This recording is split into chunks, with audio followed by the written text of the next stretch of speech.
All right, today we're doing something a little different. We're not just going to walk through a timeline of India's fight for freedom. Nope. We're going to get under the hood and really unpack the strategic thinking, the logic that powered one of the most incredible anti-colonial movements the world has ever seen. So let's dive right in. So that's the big question, right? The central puzzle. And the answer? Well, it has nothing to do with matching military might, because that was impossible. It's all about a totally revolutionary strategy, one designed to win a completely different kind of war. Okay, so here's our game plan. First, we'll look at this new kind of war they were fighting. Then we'll dive into what's known as the Gandhian cycle, super important. We'll also touch on the divisions within the movement itself, because it wasn't always unified. After that, the final, all-out struggle, and finally, we'll wrap up with the incredible legacy it all left behind. You see, the leaders of the Indian national movement, they understood something absolutely crucial. They knew that colonialism wasn't just about soldiers and guns. It was propped up by an idea. So the very first battle they had to fight, it wasn't on a battlefield. It was a battle for hearts and minds. And this leads us to a really key concept called hegemony. Now, what does that mean? Basically, the British didn't just rule by pure force. That's too exhausting.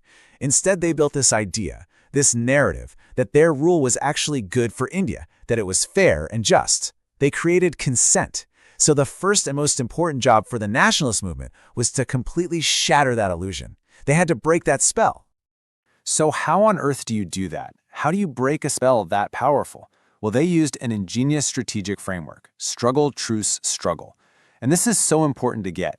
This wasn't just random protests flaring up and dying down. No, this was a deliberate, calculated rhythm. The leaders knew you can't keep millions of people at a fever pitch of protests forever. It's a marathon, not a sprint. You just burn everyone out. This strategy was all about managing the movement's energy for the long haul. And the person who absolutely mastered this strategy, who really turned it into a powerful, nationwide engine for change, was Mahatma Gandhi. He took this theory and put it into action on a massive scale. So let's break down how this cycle actually worked in practice. Step 1. You launch a massive, non-violent struggle. But, and this is the key, just before the government can bring its full force down to crush you, or before people just get exhausted, you call a strategic truce. You hit the pause button. But you're not just taking a break.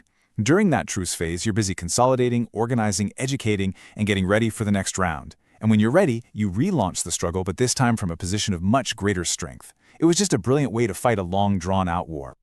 And you can really see the difference in tactics here. During the struggle phase, it's all about active public defiance. Boycotting British goods and schools, mass civil disobedience, refusing to pay taxes.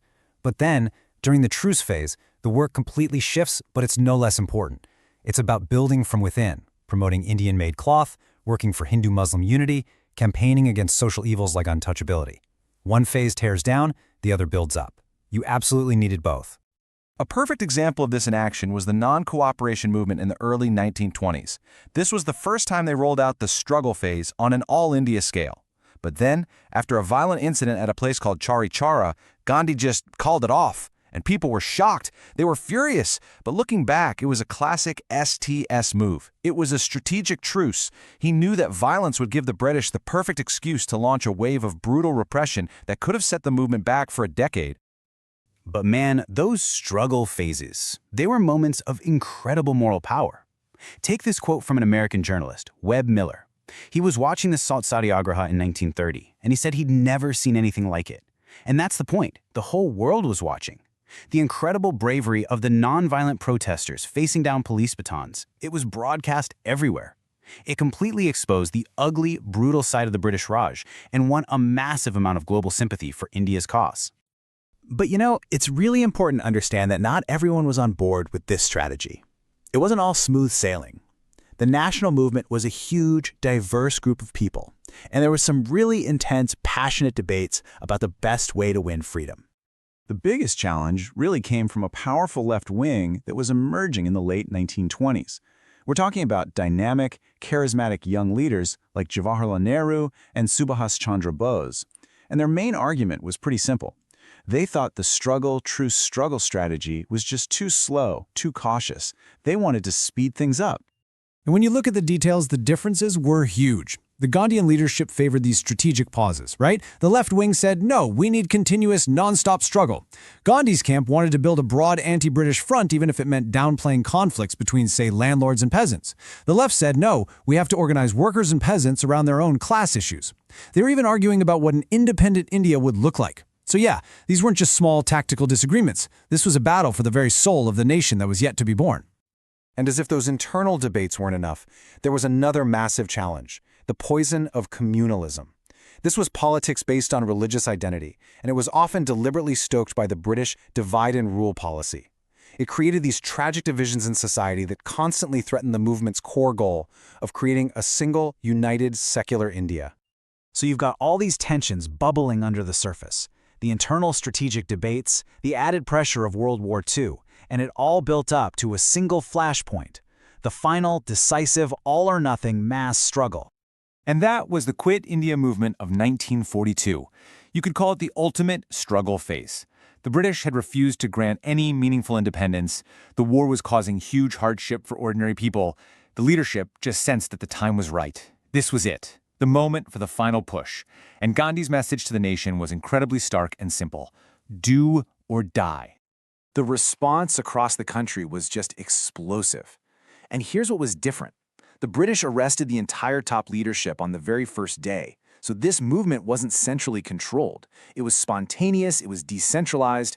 People set up their own parallel governments in some areas. They attacked all the symbols of British authority, railway stations, police stations. But maybe the most crucial thing was that the steel frame of the Raj, the local police and administrators, their loyalty finally began to crack. And this quote from the British Viceroy at the time, Lord Linlithgow, is just so revealing. He's basically saying that things will get better once Gandhi is gone. It just shows how completely they misunderstood the situation. They thought Gandhi was the whole problem. They just didn't get that the desire for freedom was no longer about one leader.